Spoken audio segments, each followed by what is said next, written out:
Parke y'Ubufaransa izwi nka PNAT canke Parquet National Antiterroriste yiyemeje kugurura urubanza rushasha ivyo bise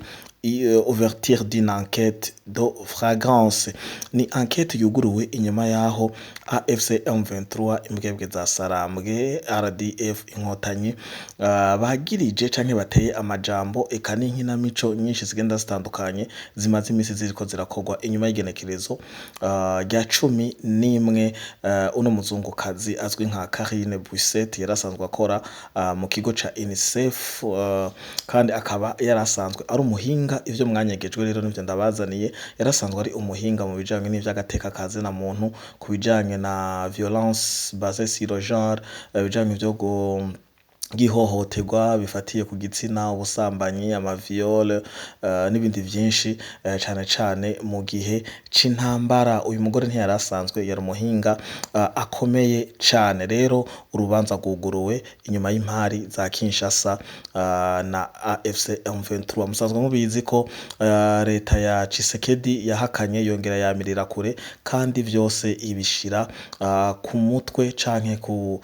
ruhande rwa RDF inkotanyi eka ku ruhande rw'u Rwanda nkuko twagenda turabibasigurira mu biganiro bigenda bitandukanye byagiye biraca kuri no rubuga rwa Fleury Podcast TV uko bukeye uko bwije. Parquet National Antiterroriste rero ikaba yahisemwo kugurura runo rubanza nivyo tugomba turabere hamwe turaza kurabera hamwe ibibazo vyinshi bigenda bitandukanye. Ikibazo ca mbere ni kibazo kivuga ati ninde avyungukiramwo aki profite le crime ninde yungukiye mu rupfu guno muzungukazi mbega ko AFC M23 ivuga ko uno muzungukazi yishwe na drone kandi akaba atari wenyene bari abantu batatu abandi babiri barihe bitwa bande bari abasivile canke bari abasirikare hanyuma ni kubera iki hari ama agitation ni kubera iki AFC M23 inyuma y'urupfu guno muzungukazi bihutiye kuhagera MONUSCO irahashika bukeye bagira manifestation n'ibindi vyinshi bigenda bitandukanye. Umuntu wari we wese agifise ubwonko bukora ashaka kumenya ukuri ari mu murongo w'ukuri atari mu murongo w'inkinamico akeneye kumenya uko niko vyifashe niyo mpamvu duhisemwo gukora kino kiganiro muri kino gitondo cyo kuri no munsi wa gatandatu n'igenekerezo rya 14 no kwezi kwa gatatu umwaka wa 2026 nkuko bisanzwe ni Fleury le Patriote imbonesha kure yanyu ni Fleury Podcast TV reka duhure kandi mwidonido inyuma ya kano karuhuko.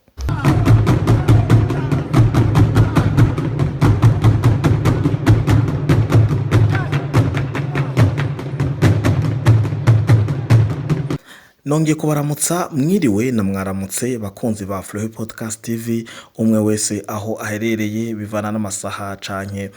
ibihe muriko muradukurikiranamwo tubifuriza amagara meza amafaranga ituze nitekane mu miryango yanyu mu miryango yacu muri rusangi ndabakengurukire mwebwe musanzwe mudukurikira muri mu gihugu cacu ciza c'u Burundi mu karere ka EAC muri Afrika muri rusangi Amerika Aziya Iburayi Oceani eka n'isi nzima muri rusange nkuko rero bigaragara ku mutwe w'ijambo cangira mu ncamake ni urubanza guguruwe na PNAT ni funyafunyo ya Parquet National Antiterroriste kenshi mu Kirundi dukunze kuvuga ati umanika gatuwicaye mu kukamanura bikagusaba guhaguruka ubusu guhaguruka gusa hari usanga wakamanitse aho bisaba ingazi canke ubundi buhinga mbega bishe Karine Buisset ni bande ko Karine Buisset yapfuye apfanye n'abandi bantu babiri banyegerejwe ikintu kwe tutaramenya amazina yabo n'abakongomani n'abazungu n'abasirikare canke n'aba civile ibi vyose nico gituma Ubufaransa bwahisemwo kugurura runo rubanza rubishira muri sentare gongera rubivyizeza ikigo kidasanzwe citwa OCLCH naco nyene tugiye kurabira hamwe ni kigo nyabaki gikora iki mbega twizere iki aha ni mu gihe leta ya Tshisekedi Chilombo son excellence umukuru w'igihugu ca leta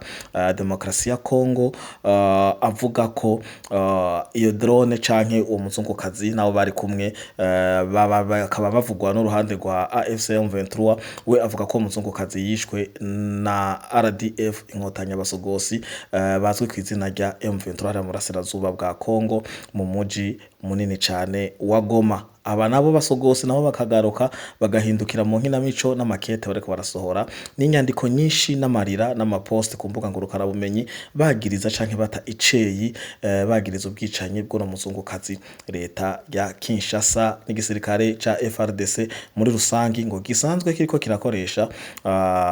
uburyo bw'amadrone aho bavuga ngo bino sibishasha ngo basanzwe bako bararasa za Rubaya ngo barasa n'ahandi hesha agenda hatandukanye ngo hari abene gihugu rero ngo nta gitangaje kirimwo ngo na runo rupfu rwa drone rwahitanye no mu Faransa kazi rasanzwe akorera ikigo ca UNICEF dusanzwe tuyizi ababaye impunzi abo baregereye amakambi y'impunzi eka nababaye mu bihe vy'intambara UNICEF turayizi ukungene igenda irakora kabiri gatatu kane gatanu kuri gatanu rero ino parquet ikaba yavuze ati kugira tugabanye imari reka twirabire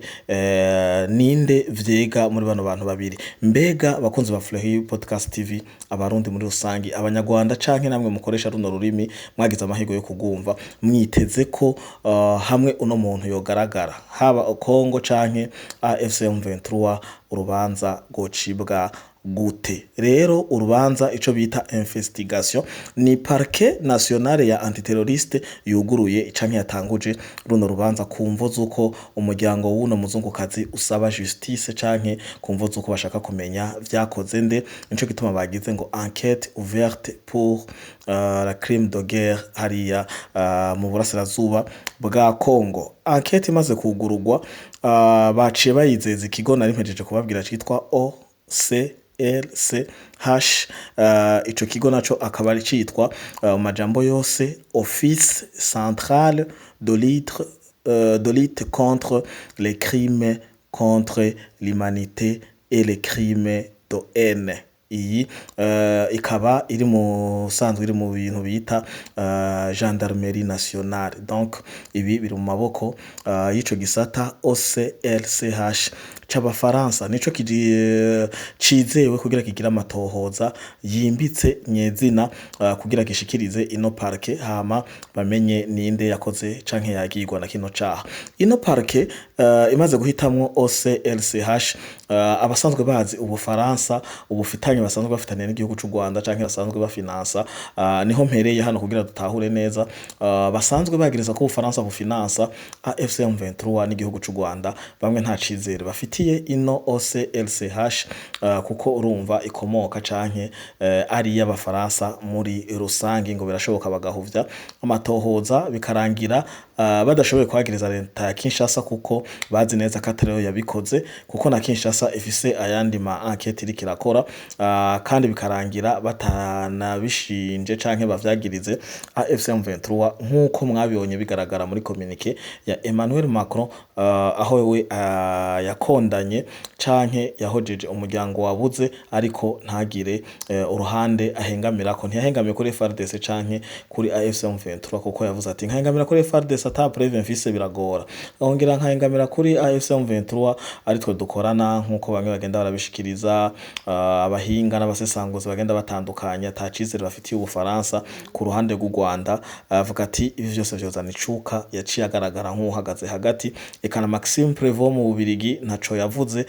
bose bavuze ati ibi bintu byo kwica le bombardement aveugle n'ibindi mu mazone dansement peuplé ku mpande zose nibi hagarare rero kugira tumenye uno mwicanye ninde two kwitega buno butungane bwa Parquet National Antiterroriste canke bigende gute hanyuma utubazo ni twinshi tugenda dutandukanye kuko hari amakenga menshi ari karagaragara si kuri ruhande rwa Fleury le patriote wenyene ndizera namwe musanzwe mukurikirana ibiganiro no gusesanguza tugenda turabashikiriza kubijanye n'intambara iri kirabera mu burasirazuba bwa Kongo mwese murafise ano amakenga ya mbere je nk'umusesanguzi ku bwanje ariko ndiza kasa n'ayabandi mwese mu gukurikirana bino biganiro. Reka tubazanye kino kibazo AFC M23 muri communique canke mu majambo bariko barashira ku mbuga ngurukana bumenyi yaba communique officielle yaba ivyo biyandikira bonye n'ubwabo ku makonti agenda atandukanye, yaba ivyo bagaragaje mu manama eka no mu raporo bagiye baratanga bemeza ko drone ariyo yishe uyu muzungukazi Karine Buisset kandi ngo atapfuye wenyene yapfanye n'abandi bantu, bisigura ko iyo drone yahitanye abantu batatu. Aha niho ngomba guhera rero kugira tudugire kuri kino kinyoma kigaragara kandi iki conyene na jewe naho ntarekuriye kugira enquête iki ugifatiye ko abantu baratsindwa canke bagatera amakenga. Mu bantu batatu bapfuye ni kwereka agaciro kariko karahabwa Karine Buisset. Eske nuko ari umufaransa kazi kandi akongera yakorera yakabayo yahora akorera n'ikigo ca UNICEF sinibaza. Mbega kugira dukompare uburemere bwa Karine Buisset abandi babiri barabaki, eske abo bandi babiri barabirabure kumbura no muzungu nico gituma ariko aravugwa cane, eske abo bandi babiri barabakongomani kumbura no mu Faransa nico gituma ariko aravugwa cane ama media yahagurutse ibintu bitariko biroroha cane ku mirongo ya diplomasi. Eske coba ari kubera ari umufaransa kazi, eske coba ari kubera ari umuzungu kazi? Dukeneye kumenya abo bandi babiri bari kumwe basa gute, bareha gute, basanzwe bakora iki, mbega igihe iyo drone bavuga canke igihe umuzungu kazi yicwa abo bantu babiri bako bakora iki muri iyo nzu? Nabakozi bo mu nzu, n'abapranto, n'abayaya, n'ababoyi? Eske abo bantu bari basanzwe bari kumwe na Karine Buisset basanzwe ari abasivile canke n'abasirikare? Ibi byose biratuma umuco utari kuragaragara cane, kuko umaze kumenya ko ari abasirikare ca tumenya bako bakora iki, umaze kumenya barabazungu kubera iki bo batariko baravugwa, tumaze kumenya ko ari abirabure kubera iki batariko baravugwa, kubera iki amazina yabo atariko arashirwa mu rutonde. Karine Buisset na baje yiwe twarayibonye y'akazi, abo bandi bapfanye muri iyo nzu ni bande? Iki nico kibazo twese tubanza guherako kugira tucibaze, kugira tubandanye dutahura ino mikino, mbega zino enquête zimeze gute. Ikindi naco kibazo kiza ni kubera iki ku mbuga kurukana bumenyi bamaze kubona kuri uno mugoroba canke ijoro bivana n'umwe wese aho yabiboneye,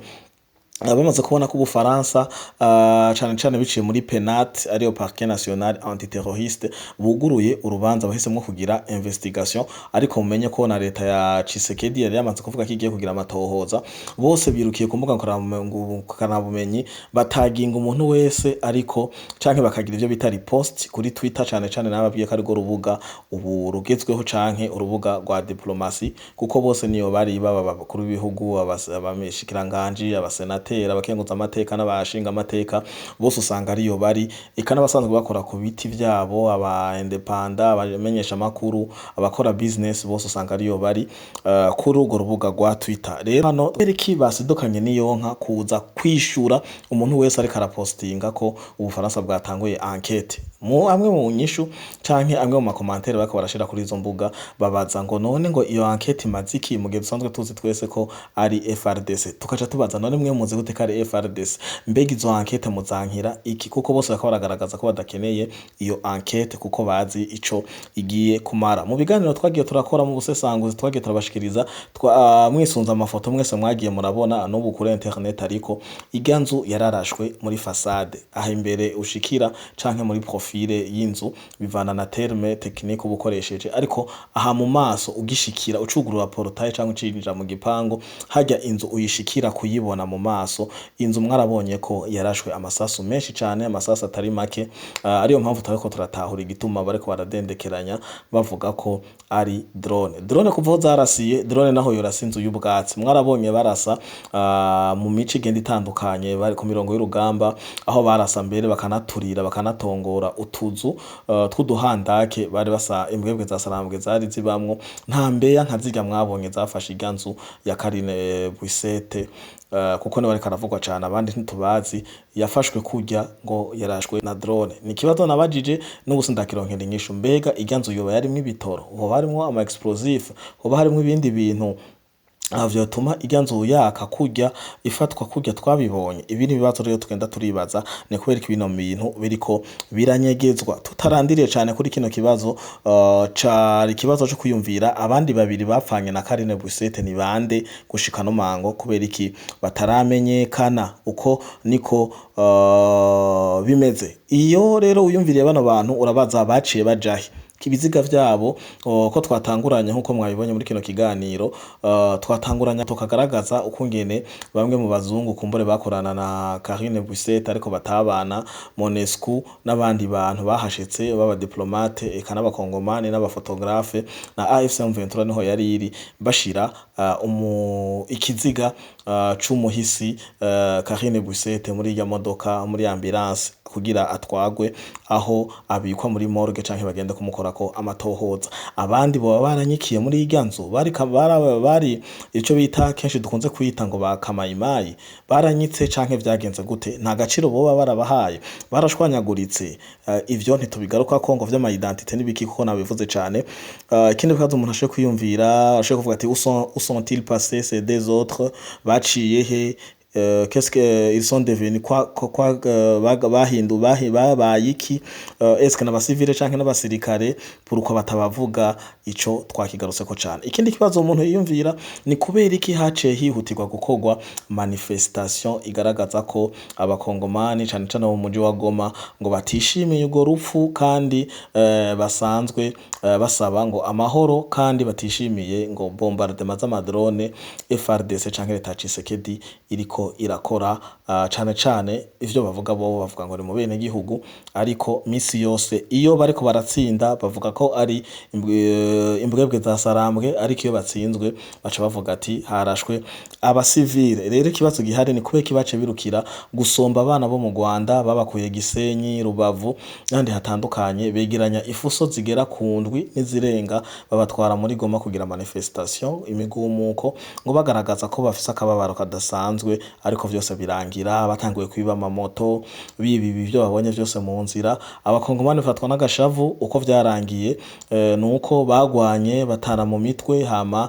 igipolisi c'u Rwanda kiraza ngo kirentervena kuko intambara yabaze umwanya munini.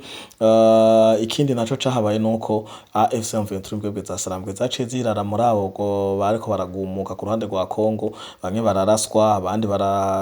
baraterurwa bacigwa mu miduga bagenda gufungwa, n'abandi kumbure ngo bagiye baricigwa mu bibanza bigenda bitandukanye, kuko nta ndya canke ibifungurwa bafise vyo kugaburira imfungwa. Kikaba kinaco ngo kiri mu biriko kiratuma AFC M23 yigira ngo ni nyeranda mu kurekura imfungwa zimwe harimwe inkinamico, abandi hakaba harimwe aba espion. Ibindi navyo bikaba bigaragarira ku bukene bw'indya bivanye n'abariko barafatwa n'abishikiriza FRDC na Wazalendo ku mirongo y'urugamba. Nuko rero bimeze. Ikindi kibazo twiyumvira, mbego no muzungukazi ko yapfuye yishwe, runo rubanza canke urupfu rwiwe gungukiriki FRDC? Ni kwe kidrone yo bararashe ya FRDC karasa ikicu no muzungu babatinya iki? Ariko ibikeo kibazo cose n'umwe mu basanzwe bayoboka AFC M23 abatokwishura. Ariko ugiye ku ruhande rwa AFC M23 ukarabana identity nko nabivuze mu ntango za kino kiganiro mu ncamake, uno muzungu kazi yarasanzwe ngo ari umuhinga mu vyo canke mu vyo yasanzwe akora muri UNICEF. Nico gituma UNICEF yamuhaye akazi ku mirongo y'urugamba hariya muri Goma, ngo nuko asanzwe yari umuhinga mu vya VSBG, violence basée sur le genre, kandi akaba yarasanzwe afise ngo enquête. Itariki yejo kuwa gatanu umunsi twaraye turangije niho ngo yari gufata urugendo aja mu Bufaransa atwaye ivyo yegeranije ku mirongo y'urugamba, harimo gusambanya abana, ngo abagore, bimwe twababwiye ko ngo ikingi gitigira nyamwinshi c'abagore, inkumi n'abagore bamaze gusambanwa ku mirongo y'urugamba ngo kiri muri Kongo mw'isi nzima. Rero ngo yarafise amabanga menshi yari karategekanya ngo gutwara amwe yoyo ngo yaranayarungitse umengo yari yamaze kumva ko bitazogenda neza. Nico gituma badashaka enquête na gato, kuko irabafukura ikabashira ku mugaragaro. Ibintu rero ntivyoroshe, nuko vyifashe ku ruhande rw'uyo muzungukazi ndiyasanzwe ari umuhinga cane ku bijanye n'amabwa n'amabi akorerwa abana, abagore, eka muri rusangi ku bijanye n'ivyagateka kazi na muntu ku mirongo y'urugamba. Biravugwa rero kandi ko yazize ayo mabanga kandi ngo ibihugu bimwe bimwe vy'Iburayi vyari bisanzwe bizi ico gikorwa, nico gituma mubona vyaruciye birarumira uko niko vyifashe. Hanyuma ikindi kintu kigaruka ni ikibazo co kuvuga kubera iki mbe ababonye imyigaragambyo canke manifestation muba muzi ko umumotari umwe wese yahabwa amadolari 10 kugira yitabire ivyo bikorwa vyo kugumuka. Mbega nimba abene gihugu canke abakongomani batifuza FRDC canke ari vyo vy'ukuri bijya vyarakozwe, ni kubera abamotari bose bahawe idolari 10. Aya namakuru tubashikirije na makuru mashasha y'ubusesanguzi kandi yimbitse dufitiye n'ivyemezo twahawe kongera dushikirizwa na bamwe muri abo bamotari nyene bari mu muji wa Goma n'abasanzwe badukurikirana bari hariya basanzwe dukorana mu nzira zo guhanahana amakuru y'ibibera kuri tere uko niko vyifashe. Ndabamenyeshe ko kandi vyarangiye nabi kuko umuntu wese ngo yagaragaza muri manifestation kada gamburukiye AFC M23 akaba yarishwe. Ikindi naco ni kubera iki muri Goma kuri uwo munsi hagaragaye igipolisi c'u Rwanda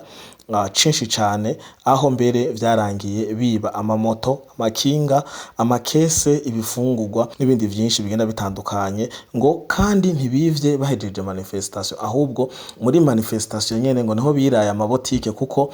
ndabibutse abakongomani bose bari bategetswe kuva 11 z'agatondo kugara amabotike, baratondekwa aho baza kugirira depart, barahabwa na itinerere yaho baza guca. Rero ngo mu gihe bariko baripanga abanyarwanda benshi bari bazanwe muri ayo mafuso, nayo mafuso nyene ubwayo menshi ngo yagiye apakiye ibifungurwa bigenda bitandukanye, ubushoboye kunyonga imoto yari ibimoto akagenda ngo ayijanye. Rero abanyakongo bamaze kubona ko atakindi kigamije atari ukwibwa no guhohoterwa, niho baciye birara mu bene gihugu b'abanyarwanda bari baje kuri tere, abumva bose bavuga ikinyarwanda kandi babona afise intumbero yo kwiba no kugwana, barakubitana barababazanya birangira batanguye kuraswa. Uko niko biri rero, nimumenye neza abakunzi ba Fleury Podcast TV ko enquête yuguruwe ku ruhande rw'Ubufaransa na Parquet National Antiterroriste, nkuko nabibashikirije amatohoza canke ivyo bita investigation bikaba bagiriye icizere ico bita OCLCH, Office Central de Lutte contre les crimes contre l'humanité, les crimes contre l'humanité et les crimes de haine. Ibi vyose bikaba bizogira ico bivuyemwo mu minsi iri imbere, niho tuzomenya ninde yakoze iryo bara, aki profite le crime, ninde urupfu rwa Karine Buisset rufitiye umumaro, ninde avyungukiramwo. Ariko hamwe no kurindira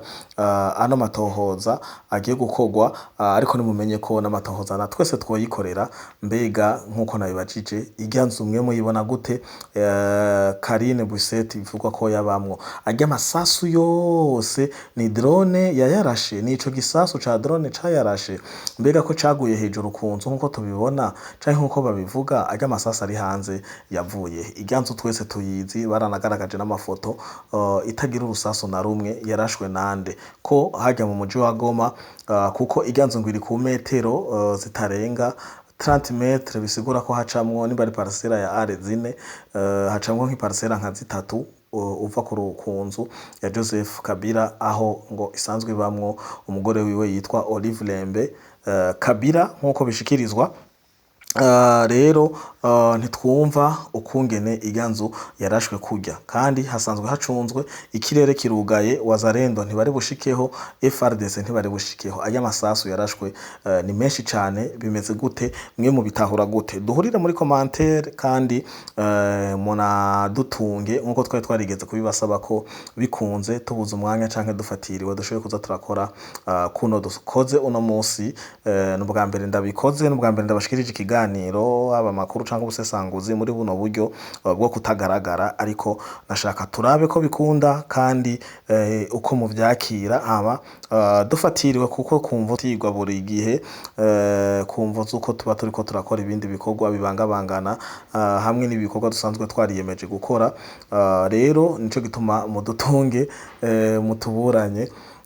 kugira tubandanye dukorana neza gatanu kuri gatanu. Ndizera ko ijwi mwumva ko ari Fleury le Patriote nkuko bisanzwe. Ndabakengurukire nongera ndabibutsa kugira sabone canke subscribe, like, comment na share kuri mwebwe bashasha. Mwe muronse kino kiganiro biciye mu nzira za group babahaye ama link canke muri mu groupe, namwe nibuke gufyonda kukazogera canke ugakengeri hama tubandanye twagura umuryango wa Fleury Podcast TV. Ni Fleury le Patriote kuri micro. Ndabifuriza umunsi w'isabato mwiza ku basabato n'abawemera, eka na weekend nziza kubamaze kuyitangura, kuko no munsi wa gatandatu kandi mu Burundi mu mico y'ikirundi umunsi wa gatandatu berako imanza nyinshi zigenda zitandukanye. Harabakomezwa, harababatizwa, harabasangira, harabagira ubugeni, harabatwikurura, harabashika mu rugo, harabashikana abana ku bavyeyi babo, kwa basokuru babo, eka hasanzwe hari imirimo igenda itandukanye, kuko ni uwo munsi novuga ko ari uw'akaruhuko haba ku bakozi ba leta, ku bakozi ba prive, eka n'abasanzwe bikorera utwabo, kandi ni no munsi bagira ko sport cane. Ndabifuriza rero kuroranirwa weekend nziza, tubandanye dukurikirana ibiganiro vyo kuri uno munsi. Ikiganiro gikurikira gushika umunsi wa gatandatu urangire. Amakuru ni menshi cane, hari n'ibiganiro tuza kubakorera ku bijanye n'ubuzima buriko burahindagurika ku muvuduko udasanzwe hakurya ya Kanyaru. Ni vyinshi cane, amakuru dufise ni menshi. Ndiza ko no munsi wa gatandatu uza kurangira uri satire ibiganiro 3, 4, 5 swate ngaragara canke nkoresheje buno buryo, vyose muze kuvyakirana ugweze. Murakoze, mwarahezagiwe, mugire aho muba mwubahwe. Ciao ciao.